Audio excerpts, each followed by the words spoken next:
Dear Amihan Stories presents One Hot Night with the Seductive Virgin, written by Edmin Gord.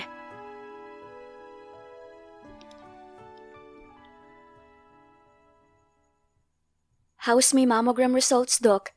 Kinakabahang tanong ni Teodora kay Dr. Marco Vergara, ang kanyang doktor. Sumasakit kasi ang kanyang dibdib at kapag kinakamot niya ay namumula. Kaya naman naisipan niyang magpa-check up. I'm so sorry to say this, but unfortunately, your result is positive. You have a breast cancer, Miss Fajardo. Sabi ng doktor. What? No, it can't be. Umiiling niyang sabi rito. Calm down, Miss Fajardo. Hindi ka pwedeng magpanik. Paano hindi ako magpapanik? I have a cancer, Doc. A breast cancer. I am just 25 at marami pa akong pangarap sa buhay. Napaiyak siya dahil sa takot na mawala na lang sa mundo. Bata pa siya at gusto pa niyang maabot ang mga pangarap niya. Graduate siya ng civil engineering at tagapagmana ng kanilang kumpanya. Gagaling ka. Manalig ka lang sa Diyos at sumunod sa mga ipapayo ko sa'yo. Marami namang breast cancer survivor and I know na makakaya mo yan. No, tutuparin ko ang pangarap ko. Bago man lang ako mawala sa mundong to, ay nagawa ko ng lahat ng gusto ko. Miss Fajardo, kailangan gamutin natin ang sakit mo. Doc, hindi ko alam kung gagaling ako.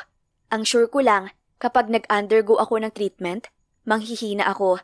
Please, Doc, huwag mong sasabihin sa mom at dad ko ang sakit ko. Mangako ka na hindi mo sasabihin sa kanila.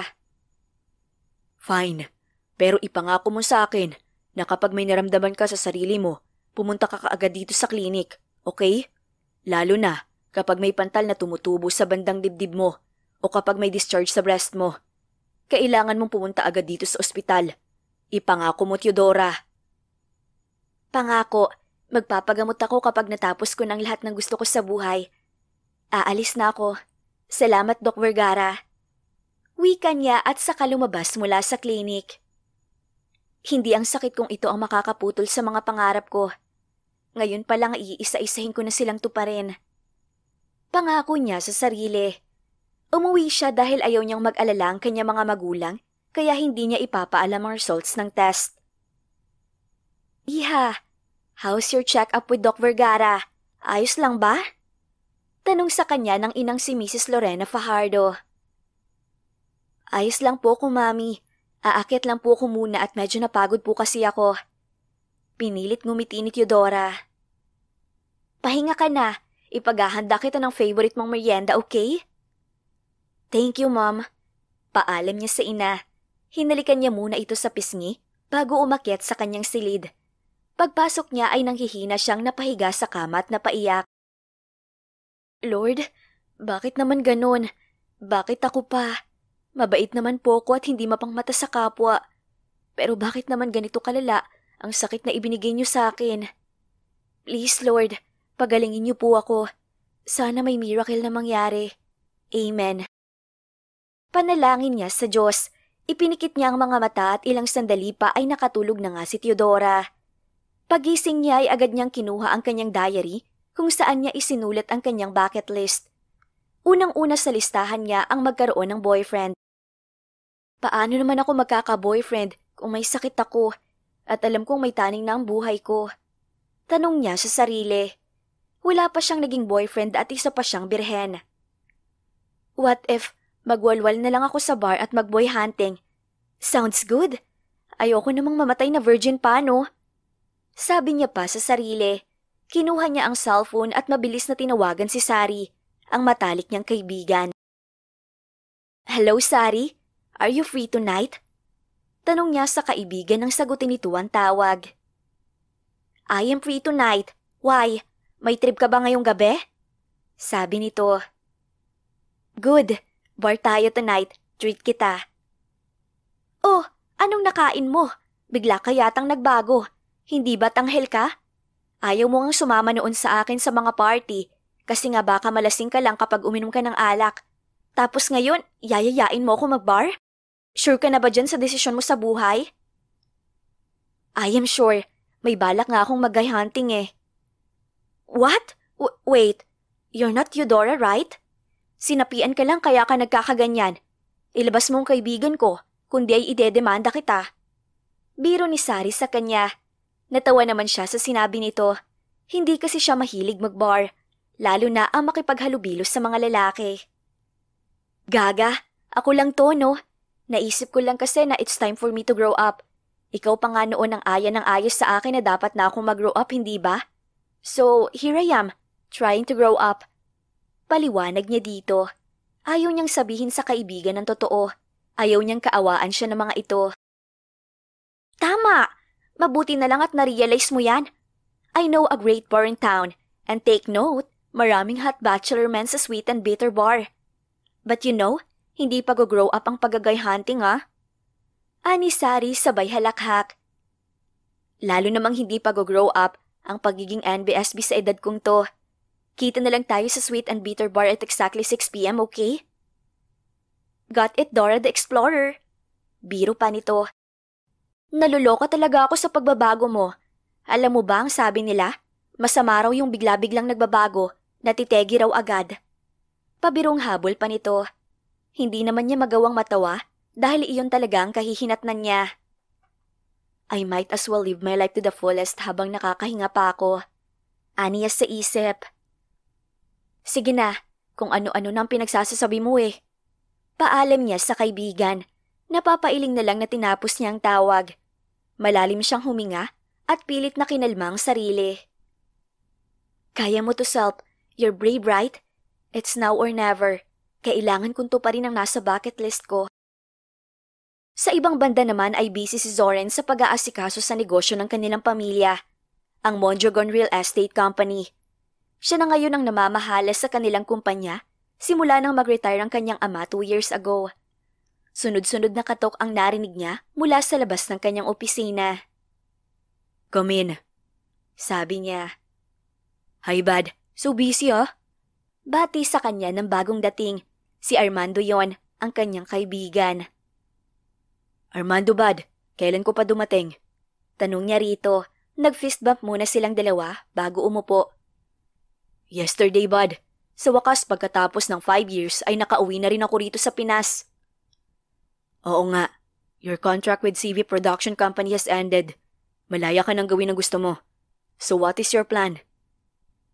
I don't have any plans yet, bud. Gusto ko lang munang magliwaliw. Nakakapagod pa lang maging isang Hollywood superstar. Yabang ah. But anyways, let's celebrate your freedom, bud. Uminom tayo mamayang gabi. Ano sa tingin mo?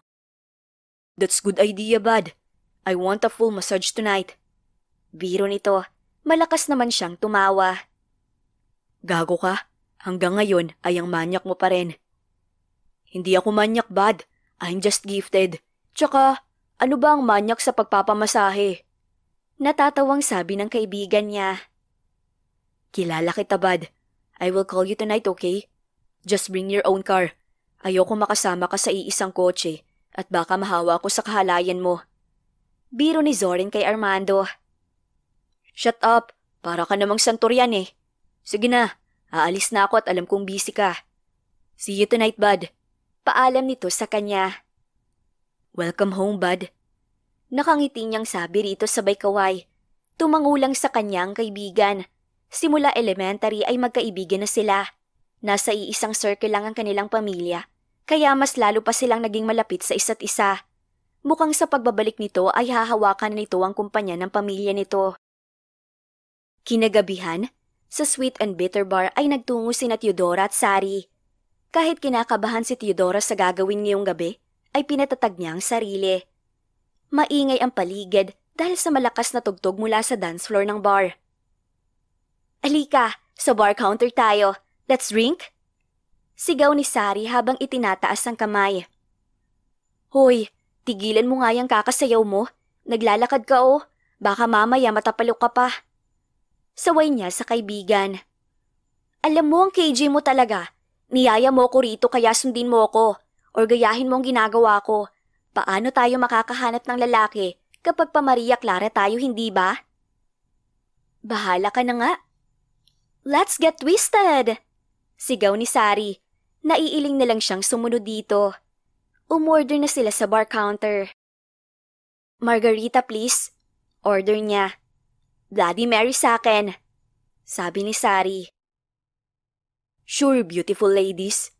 Nakangiti na sabi ng bartender sabay kindat sa kanila. Nag-flying kiss naman si Sari. "Ang landi mo, Sari." "Dapat lang tayong maglandi habang bata pa tayo.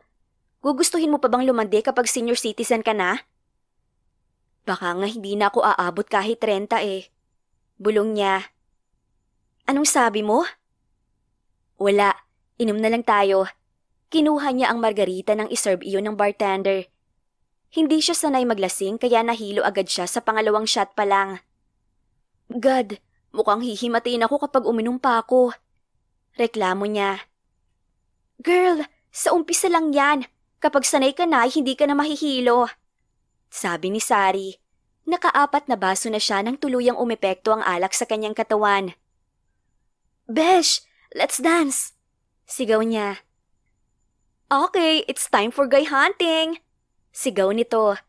Hinila siya nito sa gitna ng dance floor dahil tipsy na ay sumabay siya sa tugtog. Sumayaw silang dalawa ni Sari. Humihiyaw pa sila habang umiindak. Nang makaramdam ng hilo ay nagpaalam muna siyang pupunta sa banyo. Pagkatapos gumamit ng banyo ay lumabas na siya nang biglang umikot ng mundo niya dahil bumangga siya sa pader. "Oh, be careful," sabi ng pader. Tumingala siya sa nabangga niya. Namumungay ang kanyang mga mata. "Nagsasalita pala ang pader?" Lasing niyang tanong. "Miss, hindi ako pader. I think you're drunk." "Drunk? Me? Of course not. I'm not drunk." "Sino ang kasama mo? Or saan ka nakatira? Ihahatid na kita." Mabilis siyang umiling. Kailangan niya pang tuparin ang plano niya. Tiningnan niya ulit ang lalaki. Kahit lasing ay alam niyang gwapo ito. Halata sa tindig nito at boses. "Let's have sex, Mr. Wall." Nang aakit niyang sabi. "What? Hey, I'm not here to hook up with a woman, miss. And my name is Zoren, not Mr. Wall." "I don't care. Just make me woman tonight. Wait, lalaki bang gusto mo?" Nakangiwing tanong niya rito. Sayang naman at ang gwapo-gwapo nito. "What? No, lasing ka lang talaga. Tara na at ihahatid na kita." Sabi ng lalaki. Inalalayan siya nitong maglakad, ngunit nagpumigla siya. "Fine, kung ayaw mo makipag-text sa akin, sa iba na lang ako makikiusap." Nauutal na sabi ni Theodora. Naglalakad na siya nang bigla siyang hilahin ng lalaki. "No, huwag mong gagawin yan. Lasing ka lang kaya mo sinasabi yan. You will regret tomorrow kapag nahimasmasan ka na." "I am serious. Hindi ako nagbibiro. Lasing man o hindi, I will give myself to a stranger. Like you." Nagulat siya nang bigla siyang buhati ng lalaki. "Hey, saan mo ako dadalhin?" "Sa kondo ko. Let me make you scream there, miss." Seryoso at baritono nitong sabi. Kahit nahihilo ay bigla siyang nakaramdam ng kaba. Pero nang maalala ang sakit, ay bigla siyang naging porsigido. Wala nang atrasan pa. Bulong niya sabay pikit na mga mata. Samantala ay malakas na napabuntong hininga si Zoren nang matitigan ang babaeng nakatulog sa kotse niya. "What happened to you?" Tanong niya sa babaeng tulog. Dinala niya ito sa kanyang condo unit. Nang ibaba niya ito sa kama ay bigla na lang itong nagising. "Nasa na tayo? Nasa kondo mo na ba?" Tanong nito na tila inaantok. "Yes, nandito na tayo. Matulog ka na. Sa sofa na ako matutulog." Sabi niya rito, mukha kasing nahimasmasan na ito. "No, hindi ba't sinabi ko na sa'yo make me a woman tonight? Kaya nga dinala mo ako rito, hindi ba?" "I thought nahimasmasan ka na. Mukhang nagkamali pala ako. Do you want me to take you, ha?" "Yes, take me as yours. One night stand lang naman eh. I promise, no commitment." "Ano bang pumasok sa... Hey!" Nagulat si Zoren nang maghubad ng damit ng babae sa harapan niya. "What are you doing?" "Inaakit ka. Ayaw mo kong angkinin eh. Di maghuhubad na ako sa harapan mo." Nakangisi nitong sabi. Hindi niya alam ang gagawin. Kahit naman pigilan niya ito ay wala pa rin siyang magagawa. Napahilot siya sa kanyang sentido. Damn, hindi ko makontrol ang sarili ko. I'm turned on. Sabi niya sa sarili. Nang tuluyan ng mahubad ng babae ang damit nito, ay hindi na siya nakapagpigil. Sobrang ganda ng katawan nito at para bang inililok ito ng isang magaling na eskultor. Tumayo ang babae at ito na mismo ang humalik sa kanya. Lalong tumigas ang sandata niya dahil sa ginawa nito, mas lalong nag-init ang katawan ni Zoren. Naging maalab ang halik nila sa isa't isa. Naglakbay ang kamay niya sa bawat parte ng katawan ng babae. Anong pangalan mo? Tanong niya rito. Dora.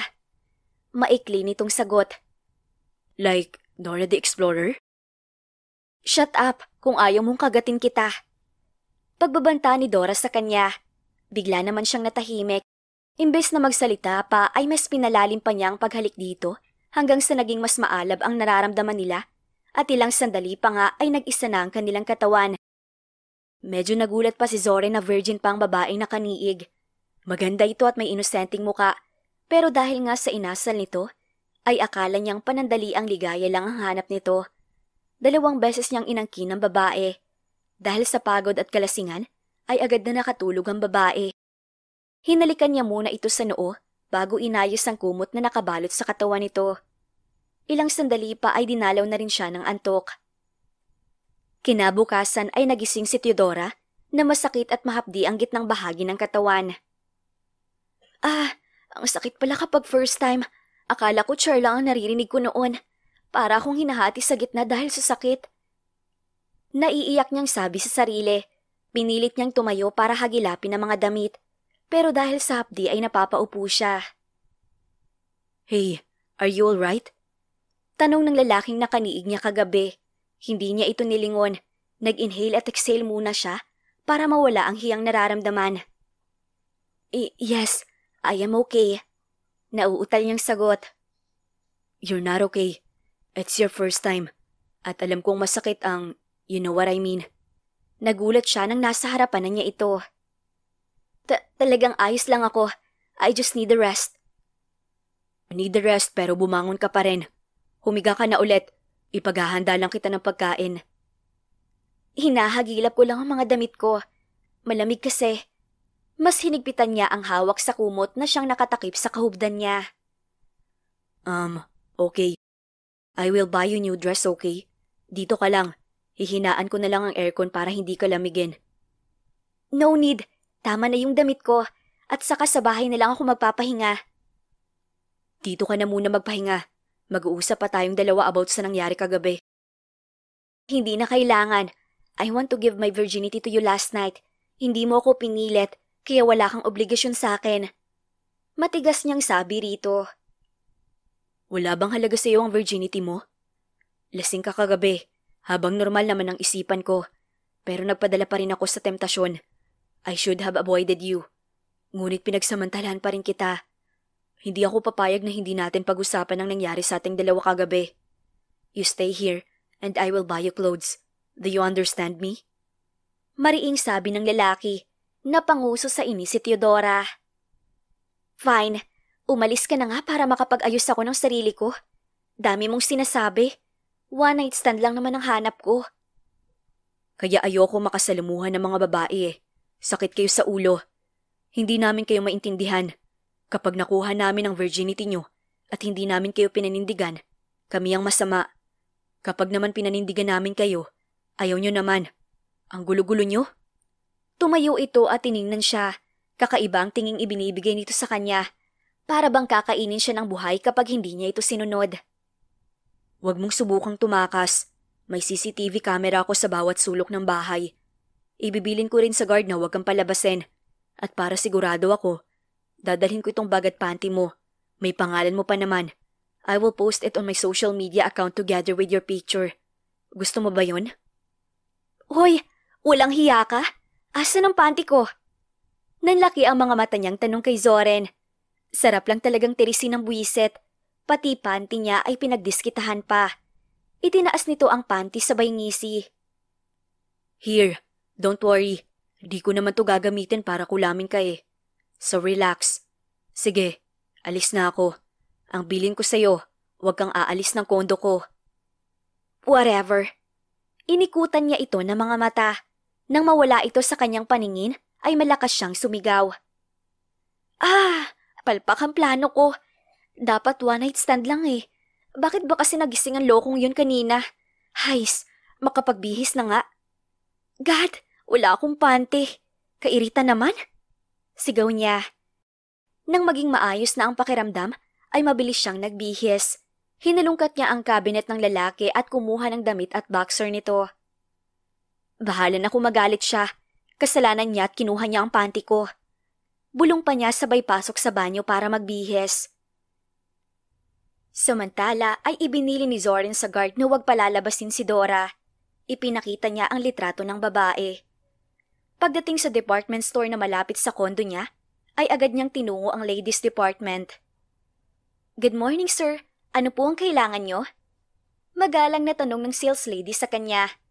Napakamot siya sa ulo at namula ang kanyang muka nang maalalang underwear at damit ni Dora ang sadya niya roon. Tumikhim siya bago nagsalita. I need an underwear and a dress. Sagot niya sa babae. Anong size, sir? Para po ba sa girlfriend niyo? A small size, please. And this is for my wife. Oh, ang swerte naman po ng asawa niyo at ayos lang sa'yo na bumili ng underwear. Eh yung ibang mga lalaki dyan, nahihiyang bumili ng underwear ng mga asawa nila. Yeah, can you give me the small size of the panty? Then, this one. Yan lang ang kailangan ko. Magkano lahat? Kinuha ni Zorin ang isang bra at isang dress na hanggang tuhod ang taas. Okay, sir. Mabilis na kinuha ng babae ang kanyang napili at ibinigay sa cashier. 2,150 po lahat, sir. Sabi ng cashier. Ibinigay niya ang card niya sa babae. Pagkatapos niyang pumirma sa resibo ng card niya, ay agad na siyang umalis. Thank you for coming, sir. Sigaw pa ng sales lady bago siya tuluyang makalabas ng department store. Napakamot siya sabay ngiti nang maalalang sinabi niyang asawa niya si Dora. Ano kayang magiging reaksyon niya mamaya kapag nakita niya ang mga pinamili ko sa kanya? Naiiling niyang wika sa sarili. Dumaan siya sa restaurant para bumili ng pagkain. Gutom na siya at alam niyang ganun din ang babae. Pagbalik niya sa kondo ay hindi niya nakita si Dora sa sala. Hindi pa siguro ito lumalabas mula sa kwarto niya. Dora, nakabalik na ako. I brought you clothes and food. Halika na at kakain na tayo. Tawag niya sa babae. Pinuntahan niya ito sa kanyang silid nang hindi ito sumagot sa tawag niya. Hey, what are you doing? Tanong niya. Nakita niya kasi itong pasilip-silip sa may veranda ng kanyang kondo. Ay, butiking pangit! Sigaw nito. Ano bang sinisilip mo riyan sa kabilang veranda? May bala kang tumakas, no? Bigla itong lumingon sa kanya. Excuse me, hindi po ako tatakas. Masama bang makipagkaibigan sa mga kapitbahay mo rito? At saka, bakit ka ba nagugulat ha? Aatakihin ako sa iyo eh. Walang tao dyan sa kabilang unit, kaya wala kang mahihinga ng tulong. Halika na at kakain na tayo. And by the way, my shirt and boxer looks good on you. Puri niya rito nang makitang suot nito ang damit niya. Namula ang mukha ng babae dahil sa sinabi niya. Kasalanan mo to. Kinuha mo ang panty ko kaya naghalukay na ako sa cabinet mo. It's okay. Tayo na at kumain. Kanina pa ako gutom. Kapag hindi pa ako nakakain, ay baka ikaw nang kiinin ko. Biro niya rito. Bigla itong nagpanik at patakbong pumunta sa kusina. Natawa na lang siya sa naging reaksyon nito. Cute. Iiling-iling niyang bulong. Pagkatapos kumain ay isinuot ni Theodora ang damit na binili ni Zorin para sa kanya. Kailangan na niyang umuwi.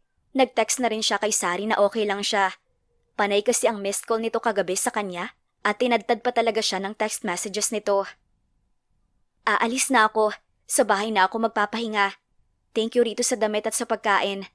Pasasalamat niya sa lalaki. Mamaya ka na umalis. Mag-uusap pa tayo sa nangyari sa atin kagabi. Seryoso nitong sabi. Malakas siyang bumuntong hininga at seryoso ring tinitigan nito. Look, nandun lang ako sa bar kagabi para makahanap ng lalaking makaka-one night stand ko. And you're lucky to have my virginity. At hindi ko hihilingin sa'yo na panagutan mo ko. I just want to have fun. To give my virginity and that's all. Sana gets mo ko, Zoren. Hindi nga kita maintindihan eh. Bakit mo ibibigay basta-basta ang iniingatan mong pagkababae? Because I have my reasons, okay? At wala kang karapatan para pang himasukan ng buhay ko. Akin na ang bag ko at aalis na ako. Kinuha niya ang bag na hawak ng lalaki sabay alis sa kondo nito. Papasok na siya sa elevator nang habulin siya nito. What? May sasabihin ka pa ba? Inis niyang tanong dito. Ihahatid na kita sa bahay niyo. I want to make sure na safe kang makakauwi. Sabi nito. Makakauwi ako ng safe sa bahay. I can handle myself. No, I insist. Bakit ba ang kulit mo? Ayaw mo ba ng babaeng walang feelings involved? Yung hindi ka hahabulin? Ihahatid lang kita sa bahay niyo. Gusto kitang makitang nakauwi ng safe. Konsensya ko pa kung may mangyaring masama sa'yo sa daan. Fine. Ang kulit? Inis niyang sabi rito. Nakita ni Teodora ang ngiti nito. Napailing na lang siya. Ilang sandali pa ay sakay na siya ng kotse ni Zoren. Saan ka nakatira? Tanong ng lalaki sa kanya. Sa Jasmine's Village sa May Guerrero. Sagot niya. Oh, mga mayayaman at kilalang tao ang nakatira dyan ah. Balita ko ay istrikto ang security sa village na yan. I don't care. Magmaneho ka na lang dyan para makauwi na ako at makapagpahinga. Okay. By the way, akin na lang ang panty mo. Remembrance mo na sa akin. Mabilis siyang napalingon sa lalaki. What? No. Akin na ang panty ko. Walang hiya ka? Baka kulamin mo pa ako? Kaya ibalik mo sa akin. Inis niyang sabi rito. Nope. Kung gusto mong kunin, balikan mo ako sa kondo ko. Ano ka, siniswerte? Eh di sa'yo na yun. Kapag talaga may nangyaring masama sa akin, ikaw ang una kong pagbibintangan. Kinula mo ko panigurado. Naniniwala ka pa ba sa kulam? Saang generation ka ba nabuhay? Wala nang mangkukulam sa panahon ngayon. Ah, basta. Mumultuhin talaga kita kapag namatay ako dahil sa kulam. Biro niya lang yon. Alam naman niyang malapit na rin siyang kunin ni Lord. Kailangan niya lang ihanda ang sarili at magpanggap na normal lang ang lahat. Makalipas ang kalahating oras, sa wakas ay nakarating na rin sila sa harapan ng kanyang bahay. Akmang bababa si Zoren nang pigilan niya ito. Huwag ka nang bumaba, please. Baka kung anong isipin ni na daddy at mami kapag nakita ka pa. Ayoko na ng gulo. And please lang, kalimutan mo nang nangyari sa ating dalawa. Salamat sa paghahatid mo sa akin. Mabilis na siyang bumaba pagkatapos niyang sabihin. Nagpasalamat siya nang marinig ang papalayong sasakyan ng lalaki. Bumuga muna siya ng hangin bago pumasok sa bahay. At least, gwapong lalaki ang nakakuha sa pagkababae ko. And in fairness, hindi rin masama ang performance niya. Aniya sa sarili nang makahiga sa kanyang kama. Ang susunod ko namang gagawin ay ang maikot ang buong Baguio, mamitas ng strawberry at damhin ng lamig ng lugar. Sabi niya sabay pikit na mga mata. Hapon na nang magising siya, agad siyang pumasok sa banyo para maligo. What is this? Sigaw niya nang makita ang mapupulang marka sa kanyang dibdib. Nang maalala niya ang senyales ng babaeng may breast cancer ay agad siyang natakot. Ito na bang sinasabi nilang may tutubong pula sa may bandang dibdib? Oh my goodness. Kailangan ko na yatang magpa-check up ulit. I need to be sure. Sabi niya sa sarili. Pero it's useless din naman. Mamamatay rin naman ako. Pupunta na lang ako sa Baguio para mag-enjoy. Malungkot niyang wika at mabilis nang naligo. Sa kabilang banda ay tulala si Zoren habang titig na titig sa underwear ni Dora. Nasa harapan niya ang panty nito. Iniisip niya kung saan ilalagay ang panty na iyon. God, baliw na yata ako. Pati panty ng babae ay pinagdidiskitahan ko na. Sabi niya sabay kuha ng underwear. Alam kong magkikita pa rin tayo. Aniya at itinago na ang underwear. Mabuti at hinatid niya ang babae kanina, at least nalaman niya ang bahay nito. Kinabukasan ay maraming trabaho ang naghihintay kay Zoren sa kanyang opisina. Mr. Mondragon, may bago po tayong client. Gusto niya makipag-meeting sa'yo. Imporma ni Dina, ang kanyang sekretary. Sino ang bago nating client? Tanong niya. Mr. Teodor Fajardo, sir. May ipinapabigay po siya. Here. Kinuha niya ang folder na iniabot ng babae sa kanya. Salamat. Babasahin ko muna to. Sasabihan kita sa desisyon ko. Okay, sir. Lumabas na ito ng office niya. Binuklat niya muna ang folder at pinasadahan ng tingin ng laman. A proposal? Kunot ang noo niyang tanong habang binabasa ang papeles. Pagkatapos basahin ay napabuntong hininga siya. Nagustuhan niya ang proposal ni Mr. Fajardo. Sa isip-isip niya ay kailangan niya itong bigyan ng tsansa. I will invest in this one. Sabi pa niya sa sarili. Patapos na siya nang biglang pumasok ang kaibigang si Armando sa office niya. Bud, grabe ka sa akin. Iwan mo ba naman ako sa bar nung isang gabi? Mabuti na lang at may nakilala kong hot babe. Kaya ngayon ko lang naalalang iniwan mo pala ako. Bungad sa kanya ng kaibigan. I'm sorry, Bud. Biglang sumakit ang ulo ko eh. Kaya umuwi agad ako sa kondo. Hindi na ako nakapagpaalam sa'yo. Pagsisinungaling niya. Talaga? Sumakit ang ulo mo? Baka naman ang puson mong sumakit. Huwag ka nang magsinungaling. Nakita kitang lumabas ng bar na may buhat na babae. Ikaw talaga? Painosente ka. Napakamot siya sa kanyang ulo. Nabisto pala siya ng kaibigan. Nadala lang sa tukso, Bud. Sigurado naman akong ikaw rin. Nagpadala rin sa tukso. Yeah, and I will court her. Ang ganda niya, Bud. Unang tingin pa lang ay tinamaan na ako sa kanya. Pero ang sungit eh. Bitter yata. Ani Armando. Huwag mong sukuan, Bud. Ang mga babae, kapag mas lalong sinuyo, mabilis silang lumambot. Galing mo mag-advise ah. May nakapasok na ba sa puso mo? Biro nito. Agad siyang nag-iwas ng tingin sa kaibigan. Wala pa. Pero malay naman natin, hindi ba? Kibit balikat niyang sabi. Malakas na tumawa si Armando. Huwag ako. Tinamaan ka na rin ng lintik. Umalis ka na nga't may ginagawa pa ako. Aalis na talaga ako at susunduin ko pa ang the one who got my heart away. Sabi ni Armando na ikinatawa niya. Gago, ang corny mo. Magiging corny ka na rin kapag na-inlove ka. Magiging baliw ka rin sa pag-ibig, Zoren.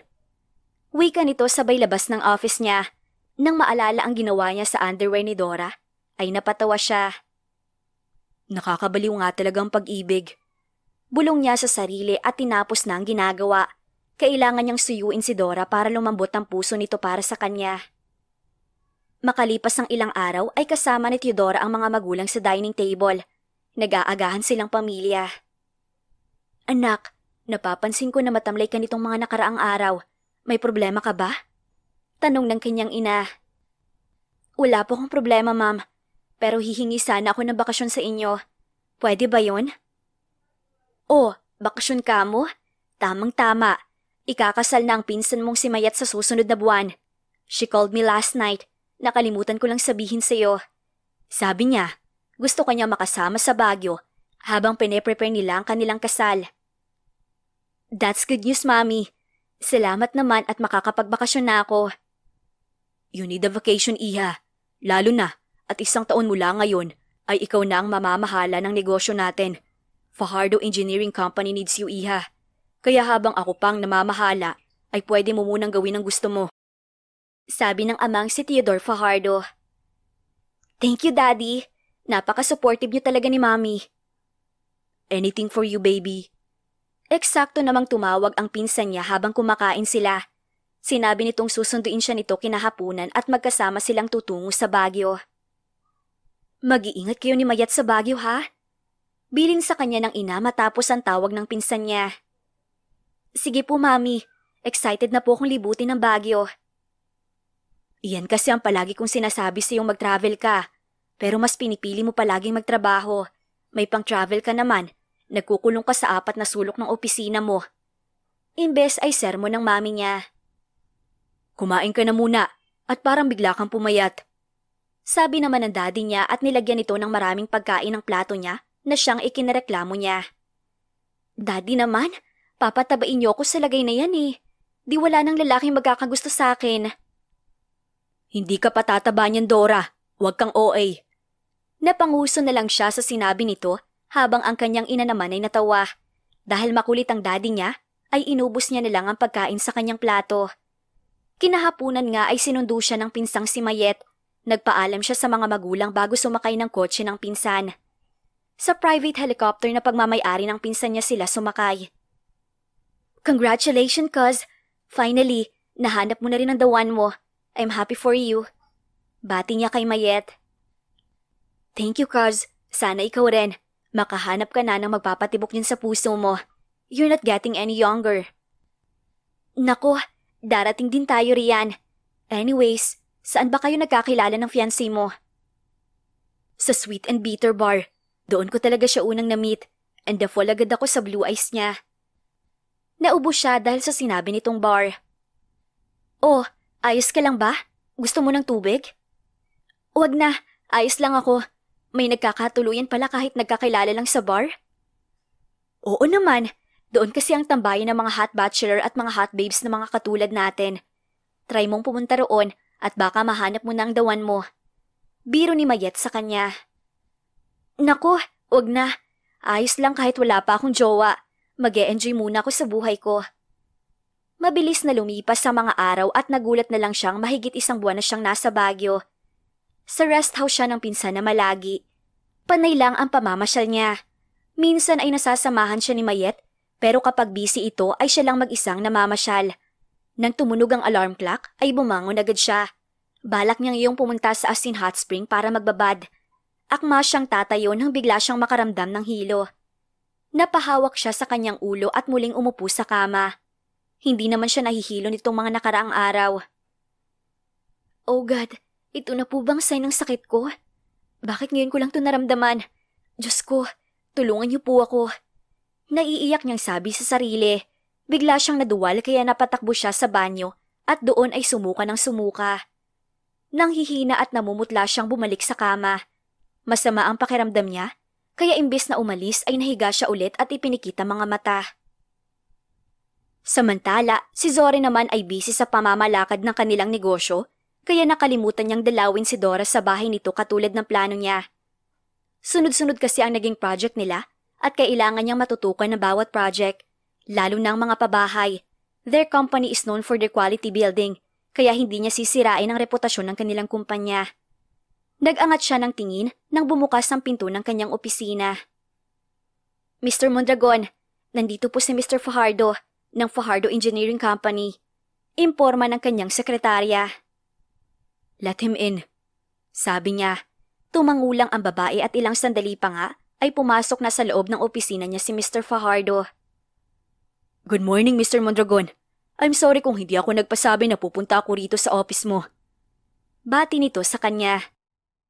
Good morning, Mr. Fajardo. Please take a seat. Thank you. Mukhang hindi mo pa nababasa ang proposal ko. Kaya ako na mismo ang nagpunta para kausapin ka. If it's okay with you, I don't usually do this as the head of our company, but this proposal is close to my heart. I already read your proposal, Mr. Fajardo. I think it is a good idea.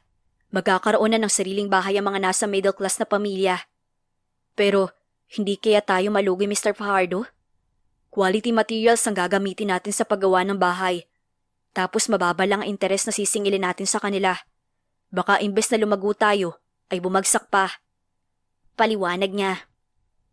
Iho, I know you're a business-minded man. Quality and profit ang nasa isip mo sa lahat ng project mo. And I understand. Pero isipin mo, kahit mababa ang interes, ay magkakaroon naman tayo ng maraming client. Of course, mas gusto ng mga tao ang good quality ng mga bahay, plus mababa pa ang interes. Eh di sa atin na sila bibili ng bahay. More customers, more profits, hindi ba? Paliwanag naman ni Mr. Fajardo sa kanya. Nakausap ko na ang mga advisors ko at inaprubahan na nila ang proposal mo. So no need to worry. Sadyang abala lang ako sa maraming trabaho. Pero may plano akong makipag-usap sa inyo soon. Naunahan lang ninyo ako. That's good to hear, Mr. Mondragon. Gusto ko sana makipag-meeting ka sa anak ko, but she's in Baguio right now. Siya ang may ideya nito, at alam kong magiging masaya siya kapag nalamang approve ang kanyang ginawang proposal. I will check my schedule, Mr. Fajardo. Maybe this week ay pwede akong mag-out of town. No, hindi ko naman gustong dayuhin mo pa si Teodora sa Baguio. Pagbalik niya ay magpapa-appointment na lang kami sa sekretarya mo. It's fine. Gusto ko rin talagang mag-out of town. At medyo magulo ang isip ko. Nakangiting sabi niya. Thank you, Mr. Mondragon, sa pagbibigay buhay sa plano ng anak ko. Kayo na lang din na mag-usap tungkol sa kontrata. Pauuwiin ko sana siya as soon as ma-confirm kung approve na ang proposal niya. Salamat din sa magandang proposal ninyo. I am looking forward to meet your daughter, sir. Tumayo na si Mr. Fajardo at inabot ang kamay sa kanya na agad niyang tinanggap. Thank you, Mr. Mondragon. I'm looking forward to do business with you. Me too, Mr. Fajardo. Nakangiting tugon niya. Here's my calling card. Call me kapag may bakante ka ng oras para makausap ang anak ko. I will call her para makapaghanda siya. Kinuha niya ang iniabot nitong calling card. Noted. And I will give you my calling card too. Para direct na niya ako matatawagan. This is my personal number. Kinuha nito ang ibinigay niya. I gotta go. May gagawin pa kasi ako. Bye, Mr. Mondragon. Take care, Mr. Fajardo. Sabi niya. Ilang sandali pa ay nakalabas na si Mr. Fajardo mula sa kanyang opisina. I will finish my work and have my vacation. Bulong niya sa sarili. Wala pang isang linggo ay handa na si Zoren papuntang Baguio. Sumakay siya sa kanyang private helicopter papunta roon. Isang traveling bag lang ang dala niya at isang linggo lang naman ang balak niyang bakasyon. Makalipas nga ang ilang oras ay nakarating na rin siya sa Baguio. Nang maramdaman ang malamig na simoy na hangin sa probinsya, ay naalala niya si Dora. Cold kasi ang babae, pero masarap pa rin sa pakiramdam kapag kasama niya ito. Kumusta na kaya siya? Sa pagbalik ko, liligawan ko na siya. Binigyan ko na siya ng halos 2 buwan na space. Siguro naman pwede na niya akong papasukin sa puso niya. Sabi niya sa sarili. Nag-check-in siya sa isang hotel sa Baguio. Ipinikit niya ang mga mata para makapagpahinga. Ilang sandali pa ay nakatulog na siya. Habang sa kabilang banda, ay kausap ni Teodora ang ama sa kabilang linya. Iha, ngayon ang dating ni Mr. Mondragon sa Baguio. Tatawagan ka niya mamaya kaya sagutin mo, okay? Alam kong gusto mo makatulong sa mga taong hindi kayang magbayad ng malaki sa rent-to-own ng mga pabahay. This is your chance, Iha. Malaking kumpanya ang Mondragon Real Estate Company. At isa pa, mabait naman si Mr. Mondragon. Wika ng ama sa kanya. Okay, Dad. Thank you for your help. Kahit sa ganitong paraan, ay makatulong naman tayo. You have a great heart, Iha. I know God will guide you always. Salamat, Daddy. Mana lang naman ako sa inyo eh. Mabait. O siya, maghanda ka na dyan.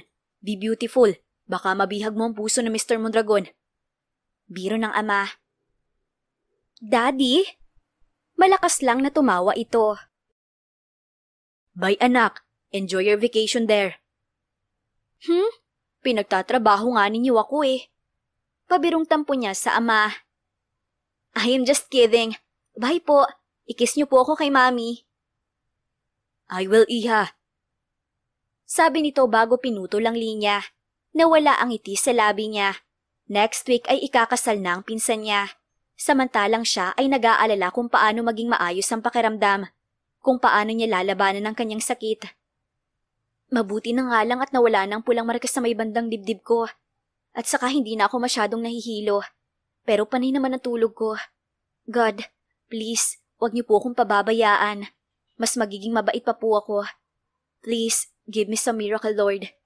Panalangin ni Teodora. Halos gabi-gabi siyang nananalangin sa Panginoon na pagalingin siya, kahit na nga ba malabong mangyari yon. Napabuntong hininga na lang siya.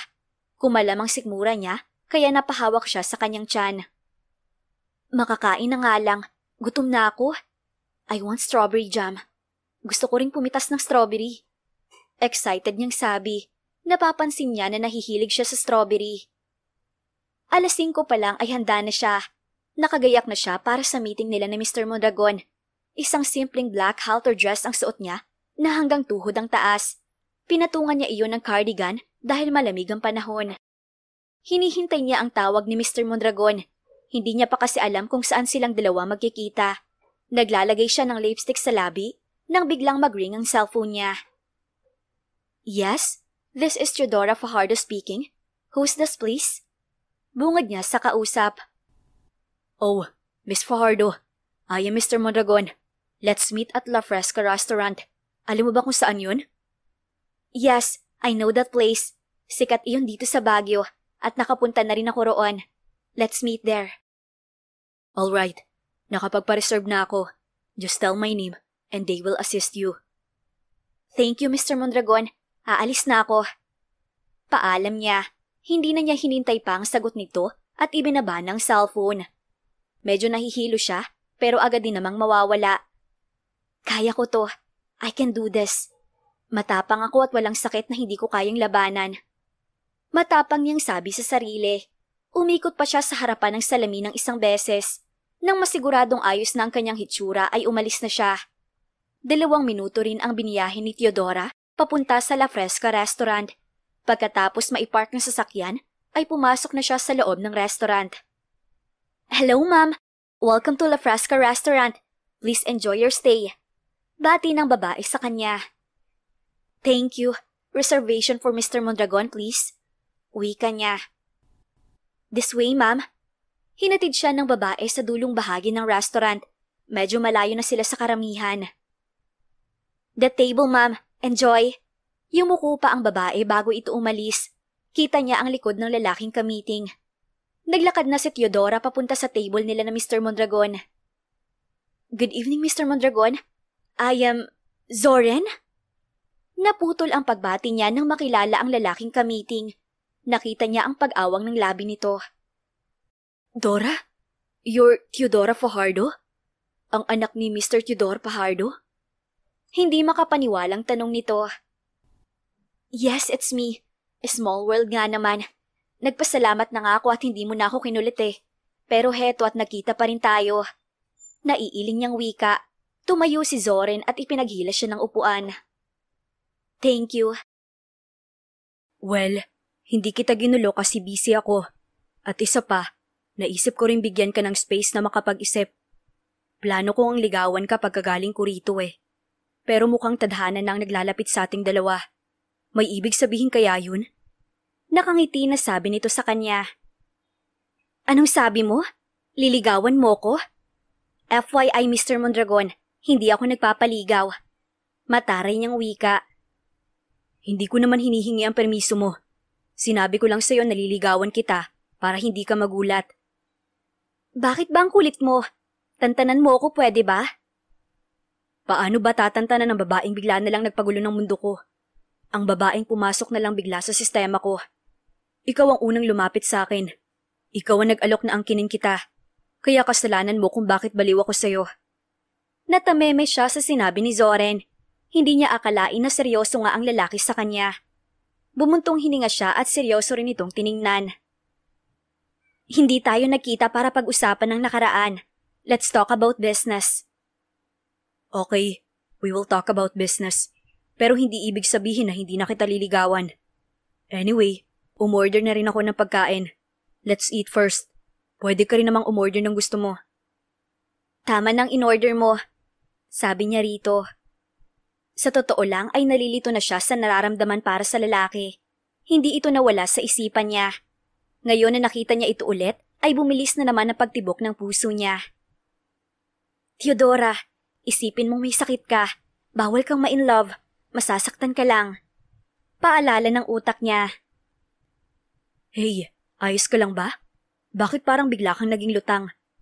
Nag-aalalang tanong ni Zoren sa kanya. Umiling siya dito. Wala. Ayos lang ako. Akala ko may nangyari na sa'yo eh. O baka natulala ka lang sa kagwapuhan ko. Duh! As if naman. Kapal mo ah. Malakas na tumawa si Zoren. Magsasalita pa sana ito nang dumating na ang kanilang order na pagkain. Mas lalong hindi siya mapakali nang pagsilbihan siya ng lalaki. Kung titingnan, ay para silang may relasyon na dalawa. That's enough, Zoren. Baka tumaba ako dahil dyan sa ginagawa mo. Ang dami na ng pagkain sa plato ko. This is enough. Saway niya rito. Kailangan mong kumain ng marami. Tingnan mo yung gilid ng mga mata mo. Nangingitim. Kulang ka sa vitamins. Wow ah! Sa pagkakatanda ko, hindi ka doktor. Businessman ka. Guni-guni mo lang yung mga nakikita mo. Just eat. Ubusin mo yan, okay? Hindi ko kayang ubusin to. Marami na to eh. Kainin mo lang ang kaya mo. Ako nang kakain sa hindi mo mauubos. What? No way. Protesta niya. Uubusin ko na lang to kaysa naman kainin mo ang tira ko, no? Nakakahiya naman sa'yo. Dagdag pa niya at nagsimula ng kumain. Bawal magsayang ng pagkain. Alam mo bang maraming bata ngayon ang walang makain? We should be thankful at may pagkain pa tayo sa hapag. Kaya kung itatapon mo lang naman ang pagkain, ay uubusin ko na lang. Napatitig siya rito. Akala niya ay mayabang ito at mataas ang tingin sa sarili dahil sa antas nito sa buhay. Pero mukhang nagkamali siya. May mabuti rin itong puso para sa mahihirap. Napangiti siya. Tama ka, kumain na tayo. Naging magana ang pagkain niya at pagkatapos nilang kumain ay nag-usap na silang dalawa tungkol sa negosyo. You have a good plan, Dora. Ang negosyo ay kailangan may puso rin. Kung wala ang mga taong kukuha ng produkto natin, hindi tayo magkakaroon ng profit. I like your idea. And I'm in. Sabi ng lalaki. Malapad siyang napangiti. Talaga? Payag ka na makipag-deal sa amin? Oh God, thank you. This is my first project at natupad agad. Overwhelmed niyang sabi. Tumayo siya at niyakap ito. Parang gusto na lang kitang palaging pasayihin para may free yakap ako mula sa'yo. Pabiro nitong sabi. Kumalas siya sa pagkakayakap dito at mahina itong kinurot sa pisngi. Ang landi mo naman. Pero salamat talaga. At least natupad ang isa sa mga pangarap ko. Gusto ko talaga magkaroon ng sariling bahay ang mga nagtatrabaho na hindi ganun kalaki ang kita. Mahirap ang walang sariling bahay. Swerte na tayo at masarap ang tulog natin sa gabi, habang ang ibang pamilya ay nagsisiksikan sa isang bahay. Sabi niya, masarap ang makatulong sa kapwa. You have a good heart, Dora. At mas lalo lang yata kung nahuhulog sa'yo. Ayan ka na naman sa sweet words mo. Tigilan mo nga ako. Uuwi na ako. Gusto ko nang magpahinga. Uuwi ka na kaagad? Wait, saan ka nakatira ngayon? Ihahatid na kita. Wag na. Kaya ko ng sarili ko. I insist. Ako nang magmamaneho ng kotse mo. Babalikan ko na lang ang kotse ko rito. Ikaw talaga ang kulit mo. Magpapagod ka lang. Okay, para hindi ka na makulit, ganito na lang. Samahan mo ako bukas sa Asin Hot Springs. Ano, deal? Sabi niya rito sabay taas baba ng kilay. Mahinang natawa ang lalaki. Fine, you win. Pero ihahatid pa rin kita. Convoy na lang tayo. Gusto kong masigurado na safe kang darating sa tinutuluyan mo. Kulit talaga? Okay, tara na nga. Tawagan na lang kita bukas. Dapat maaga tayong umalis para makapamasyal pa tayo sa hapon. Gusto ko kasing mamitas ng strawberries at kumain ng strawberry jam. Sure, sasamahan kita. Akong bahala sa'yo. Ay sus, nagpapapogi points ka lang eh. Gusto ko ma-fall ka sa akin, Dora. And I will make sure of that. Let's see. Kibit balikat niyang sabi. Katulad nga ng sinabi ni Zoren ay nag-convoy silang dalawa. Hindi na rin naman nagtagal ang lalaki at agad na itong umalis. Nakahiga na siya sa kama at napatitig sa kisame. Simula nang dumating siya sa Baguio, ay hindi na siya nagbubukas ng social media at email address niya. Gusto kasi niyang maging peaceful ang bakasyon niya. Masaya na malungkot habang naroon siya. Pero nang makita niya kanina si Zoren ay parang nabuhay ang bawat ugat niya sa katawan. Bumilis ang tibok ng puso niya at para bang safe siya sa piling nito. Hindi kaya dahil sa may nangyari sa aming dalawa kaya nagkakaroon ako ng ganitong feeling sa kanya? Tanong niya sa sarili. Pero dapat ko siyang iwasan, hindi ba? May sakit ako. Nararamdaman ko ng mga symptoms. Ayaw ko namang maging selfish. Pero gusto ko rin namang maranasan na magmahal at ang mahalin. Diyos ko, i-guide niyo naman ako sa gagawin ko. I want to be happy habang buhay pa ako. I want to love and to be loved. Panalangin niya. Ipinikit niya ang mga mata para makatulog na. Kinabukasan ay maagang dumating si Zoren sa tinutuluyang bahay ni Teodora. Halos hindi siya nakatulog kagabi dahil sa kakaisip niya sa babae. She's beautiful and kind-hearted. Ganung babae ang hinahanap niya. Kumatok siya ng 2 beses bago siya pinagbuksan ng babae. Hi, good morning sa pinakamagandang babae sa mga mata ko. Flowers for you, my lady. Nakangiti niyang bati rito sabay kindat. Nakita niya ang pamumula ng mukha nito. Medyo corny ka ron, pero salamat. Tuloy ka muna. Masyado ka yatang excited at masyadong maaga ang pagpunta mo rito. Anito sa kanya habang naglalakad ito papasok ng bahay. Namiss lang kasi kita, kaya gusto kong makita ka agad. Ayan ka na naman sa mga sweet words mo. Hindi ka ba nagsasawang mambola? Hala, ako? Mambobola? Hindi ah. Sabi niya habang nakaturo sa sarili. Sa tingin ko ay sanay na sanay ka na mambola ng mga babae. Tama ba? Hinawakan niya ang kamay nito at marahan itong hinila paharap sa kanya. Never pa ako ng bola ng babae, Theodora. I am always honest with them. Kapag sinabi kong no commitment, no commitment. Hindi ako nagpapaasa ng mga babae. I am not that kind of man. Pero nang makita kita, nang makilala kita, nang may mangyari sa ating dalawa, doon ko lang na-realize, pwede palang tumibok ang puso ko sa isang babaeng isang beses ko palang nakilala. Lasing pa. Sandali siyang natawa bago nagsalita ulit. Alam mo bang kabaliwan ang gawing souvenir ang panty mo? Hindi ko alam kung anong pumasok sa utak ko. Pero gusto kong may isang bagay kang iiwan sa akin. Sana bigyan mo ko ng chance na maipakita ang pagmamahal ko sa'yo. Maybe naging mabilis lang ang lahat sa ating dalawa. But I will assure you na hindi kita sasaktan. Hindi mo ako kayang saktan? Paano naman ako? Paano kung masaktan kita? Kung iwan na lang kita bigla, ayaw kitang masaktan dahil aaminin kong gusto na rin kita. Pag-amin ng babae na labis niyang ikinatuwa, ngunit ramdam niya ang kalungkutan nito. Hey, bakit malungkot ka? I know na hindi mo kayang manakit. Don't be afraid. Umiling-iling ito at napaiyak. Mabilis niyang niyakap ang dalaga. Hindi mo alam ang pinagdadaanan ko. And I don't want to be selfish. I don't want to hurt you. Kung handa ka nang sabihin sa akin ng lahat, nandito lang ako. Pakikinggan kita. Dahil ayaw kitang umiyak, mamamasyal na lang tayo. Huwag na tayo magpunta sa hot spring. Ano bang gusto mong gawin? Yung magpapasaya sa'yo. Gagawin natin. Sasamahan kita. Ayoko lang na makita kang umiiyak. Marahan niyang hinaplos ang pisngi nito. Gusto kong mamitas ng strawberries. Tapos kakain ako ng strawberry jam. Masayang sigaw ni Theodora. Napangiti siya dahil sa pagbabago ng aura nito.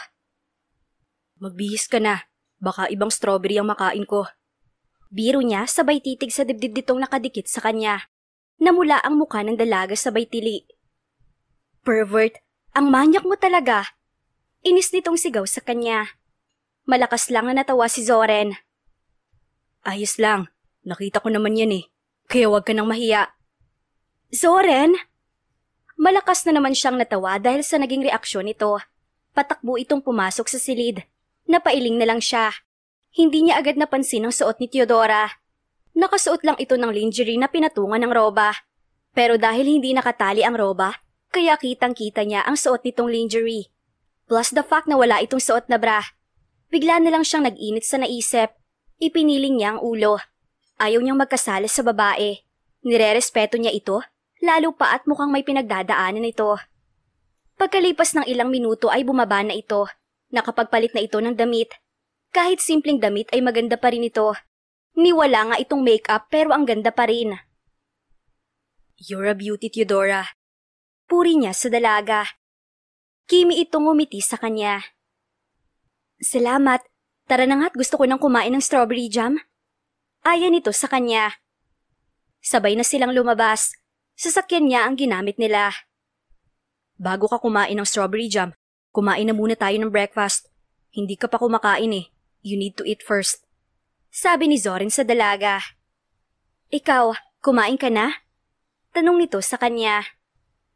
Hindi pa. Gusto kitang makasabay. Ganun na ako kabaliw sa'yo. Kinindatan niya ito na ikinapulan nito. Ketamis talaga niyang dila mo. Favorite mo palang dila ko? Chocolate kasi yan kaya matamis. Bilisan mo na nga lang sa pagmamaneho para makakain na ako. Kanina pa ako gutom eh. Yes, Commander. Binilisan niya na ang pagmamaneho. Ilang sandali pa ay nasa isang restaurant na sila. Umorder siya ng sinigang, bacon at hotdog. Habang ang babae naman ay umorder ng strawberry cake. Mukhang takam na takam ito. Hey, kanin ang orderin mo. Maaga pa para sa matamis. Nope, I like this. Ayaw ko ng kanin. Fine, mukhang nag-e-enjoy ka naman eh. Hinayaan niya na lang si Theodora. Mukhang sarap na sarap naman ito sa kinakain. Ilang sandali pa ay dumating na nga ang sinigang na order niya. What's that smell? Ang baho! Biglang tinakpan ni Theodora ang ilong nito. Wala namang mabaho ah. Iyang pagkain mo ang baho. Ilayo mo sa akin yan. Hindi na nito natapos ang sasabihin dahil bigla itong naduwal. Dinaluhan niya agad ang babae. Anong nangyayari sa'yo? Banyo. Nahihirapan itong sabi. Inalalayan niya ito papuntang banyo. Doon ay sumuka ito ng sumuka. Nanghihina itong sumandig sa kanya. Marahan niyang hinagod ang likod nito. You're not okay. I will bring you to the hospital. Mabilis niyang binuhat ang dalaga. Naglagay muna siya ng lilibuhin sa table nila bago niya isinakay sa kotse si Theodora. Dalhin mo ako sa Maynila. Gusto kong makausap si Dr. Marco. Please, bring me to him. Pakiusap nito. May sakit ka ba? Yung malalang sakit? Kinakabahan niyang tanong dito. Just bring me to him, Zoren. I will explain it to you later, okay? Fine. Dadalhin kita sa Maynila. Nag-aalala ako sa kalagayan mo. Isang ngiti lang ang isinagot nito sa kanya. Mabuti na lang at hindi niya pinauwi ang kanyang piloto.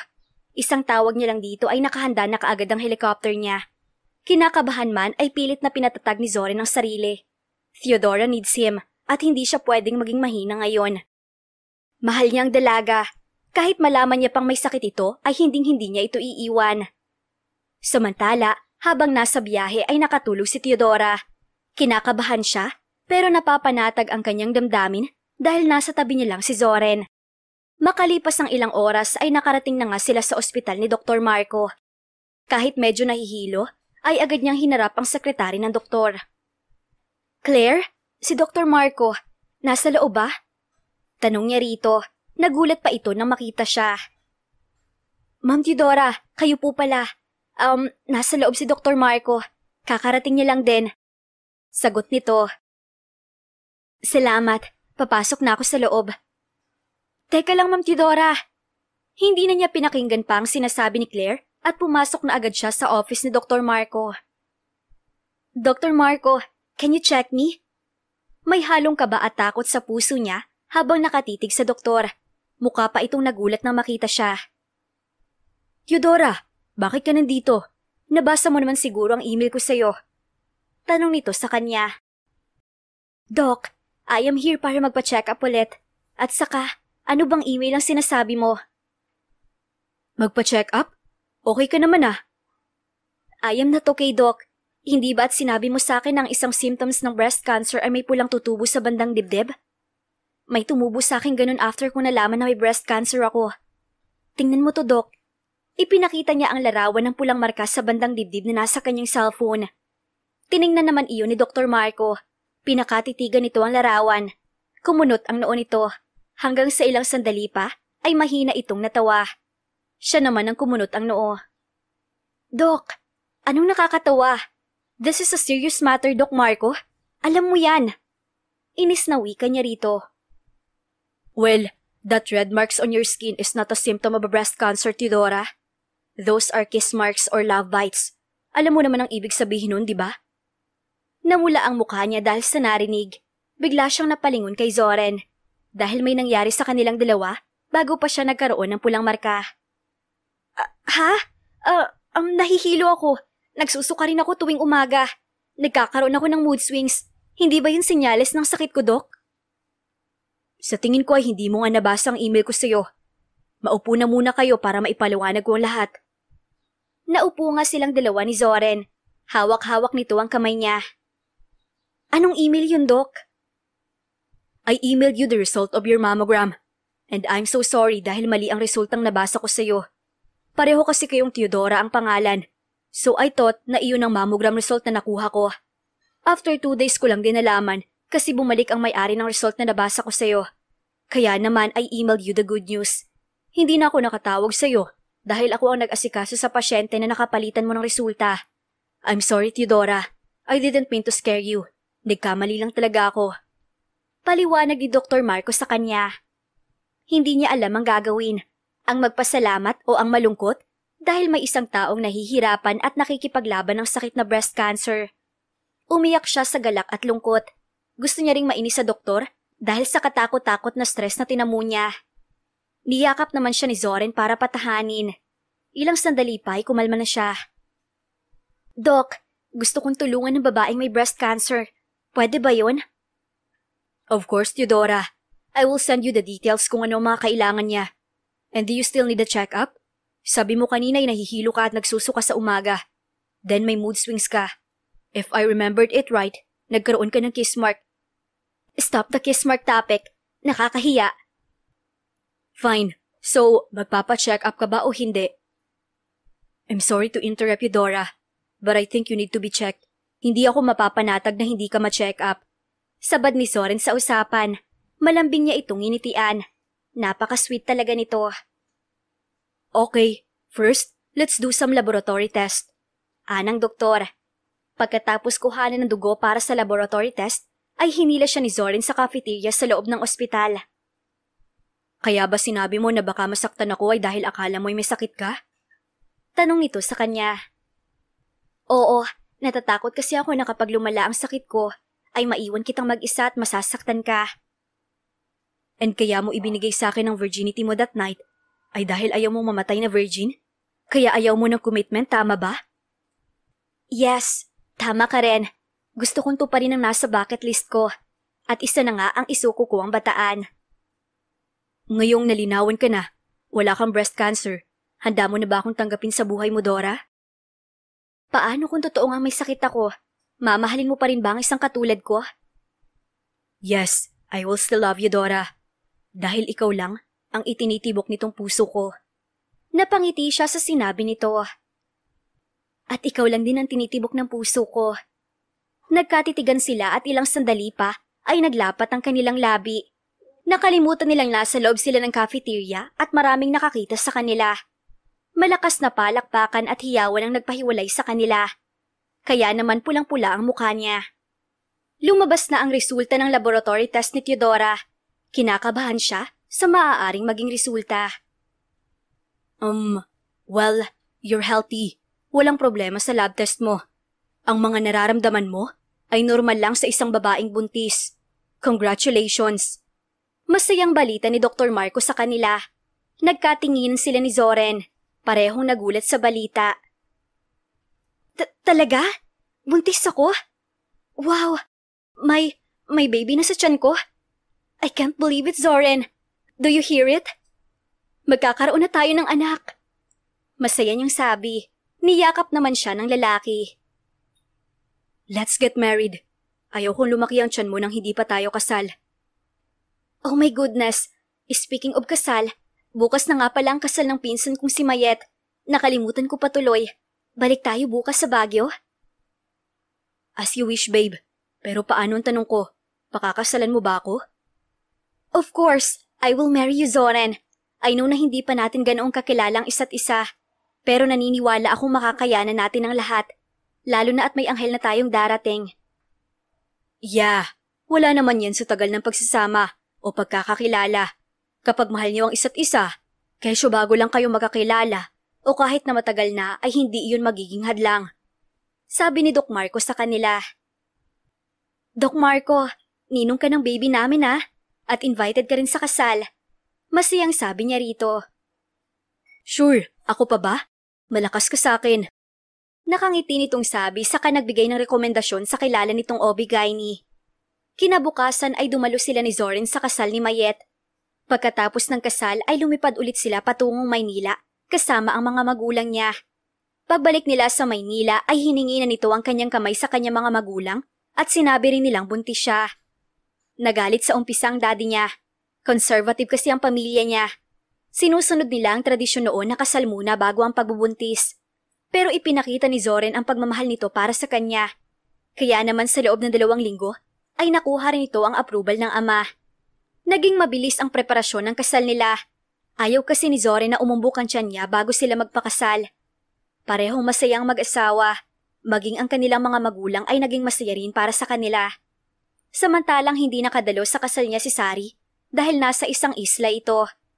Katulad ng pangako niya kay Doc Marco, ay tutulungan niya ang cancer patient na nakapalitan niya ng results. Binilisan na rin ni Zoren ang pag-process para sa kanilang project. Ang pabahay para sa mga mahihirap na hindi kayang magbayad ng mahal para magkaroon ng sariling tahanan. Sa ngayon ay masaya at tahimik na silang naninirahan sa bahay ni Zoren. Napatili siya nang bigla siyang buhatin ng kanyang asawa. Zoren naman, wag mo nga akong gulatin ng ganon. Alam mo namang buntis ako eh.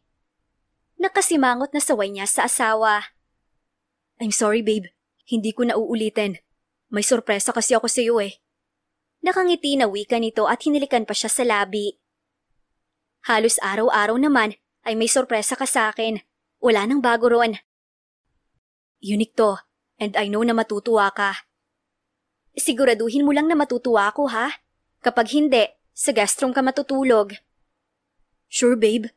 Nakangisi nitong sabi. Pumasok sila sa kanilang silid at ibinaba siya nito sa gilid ng kama. Oh, nasa ang sorpresa mo sa akin? Tanong niya rito. Tumingin ka sa pader. Nakasabit ang regalo ko sa'yo. Tumingala nga siya at halos magkulay kamatis ang kanyang muka dahil sa panty niya na pinaframe nito. Sinabit pa talaga sa kanilang silid. Zoren, bakit naman pinaframe mo pa yan? Nakakahiya. Anong nakakahiya? Souvenir ko yan mula sa'yo, no? At saka, alam mo bang plot twist niyan? Anong plot twist pinagsasasabi mo? Hindi ko yan nilabhan. Imbes na lalong mainis sa asawa ay natawa na lang siya.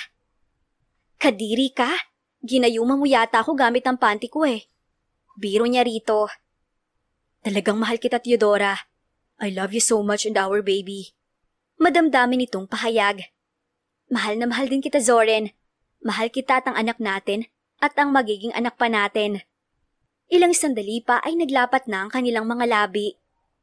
Makalipas ang 2 taon, ay naging successful ang proyekto ni Theodora at Zoren.